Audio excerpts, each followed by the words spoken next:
Hello, I'm Andrea Kellermen, your open-minded psychologist. Today I would like to touch on the topics of change and resilience. So I've seen a lot of my clients going through quite a lot of change, especially this year and going into next year, there will be a lot of change. So some of the things that we need to know is, number one, change is inevitable. Number two, we need to be able to move through the change and still, I want to say, survive. And it's important to have some tools to be resilient, to be able to move through that change. So when we think of our lives and we think of change, as I said before, change is a guaranteed. So we can't avoid it. A lot of people resist change. A lot of people have anxiety when they think of change. And yes, obviously, we get different kinds of changes. So one of the things are that, if you, for instance, want to move house and you find a new house and you're looking forward to it, it's change, but it's a stressful change, but a positive change.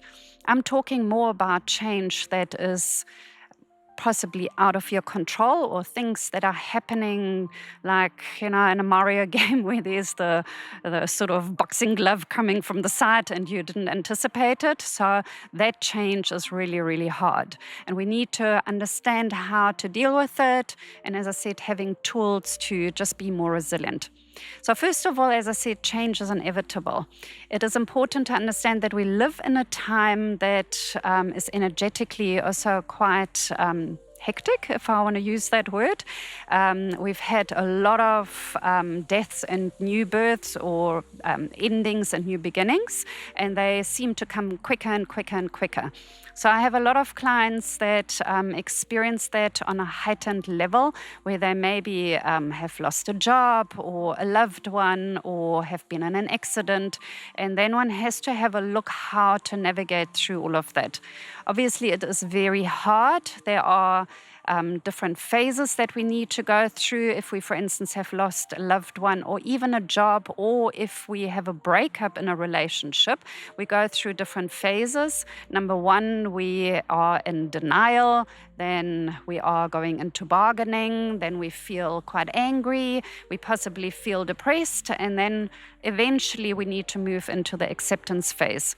The acceptance phase is the ultimate, where we want to go to.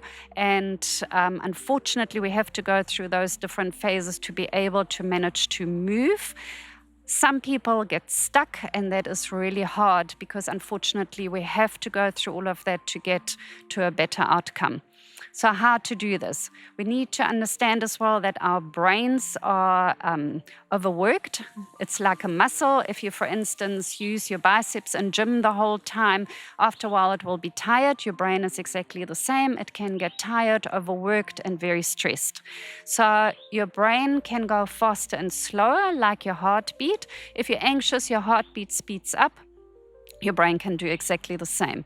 Then your thinking areas here in the front feel overwhelmed. You can't think straight anymore. You feel stressed. You feel overwhelmed. And then we react from our limbic area in the back of the brain, which is our fight-flight area. So if you can't even think straight anymore, you can't make good decisions, and you feel even more overwhelmed. What we need to do is take a deep breath, try to center ourselves. How to center?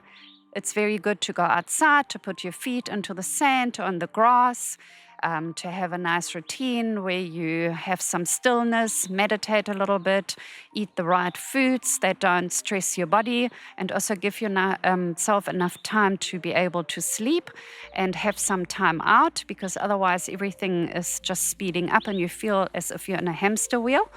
So when you have this good routine, you will feel that you're able to cope much better. It's also important to have a good support system, so friends, family, and a professional to talk to allow yourself to get out of your stuck mind. Very often when we are in these very stressful situations, we overthink.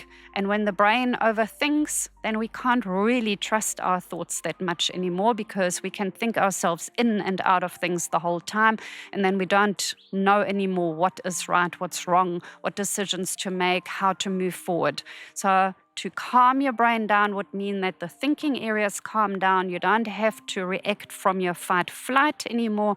You'll be able to think in a calmer way, make better decisions. Talking to other people will allow you to have different perceptions. And yes, the situation might not have changed, but if you're much calmer and feel more in control, you will be able to handle it much easier. So 2025 will probably be exactly the same, which means that everything is just getting faster and faster, and the energies become more and more and more intense. And the only thing that we can do is breathe through it. So when you imagine that you're in the hurricane, you can maybe see that like the chair is flying around and the table, but you're in the middle, you're in the center, which is the calmest, and you just watch everything going on around you without taking things personally. It is very hard, I understand that, but if you can get to the centered, calmer space, you'll be able to handle things much better and feel a lot more resilient. So what is happening in your mind then in your brain body is that your cortisol levels are going down. Your adrenaline is not that heightened. You'll be able to think better, clearer. You'll be able to make better decisions. And you will also be able to see that these things that are happening are not happening to you, but generally for you. So if you believe that you are at the right time, right space, exactly where you need to be, exactly what experience you needed to gain and learn from, then things are not so negative, and you might not take it all as such a overwhelming situation. Again, I understand that it's easier said than done at times, but those perception changes and those things that you can do to feel calm and more resilient are really helping in this time of stress, in this time of energetic speed. And always remember to breathe. So just think of this, if we think of like a caterpillar moving into becoming a butterfly, it's quite interesting because the caterpillar obviously goes into this cocoon. So being in this cocoon is really scary. It's dark. You might not know where you're going to as a caterpillar because you don't know that you're actually morphing into the butterfly. In addition to that, what is also interesting here is that the caterpillar cells actually fight the cells of the butterfly. So there's literally this ending and new beginning. So there's this internal fight in the cocoon, and if an outsider would, for instance, break the cocoon open and the butterfly isn't really ready to come out, it's not going to work. So one has to do this self. You have to break open the cocoon eventually and fly out as a butterfly.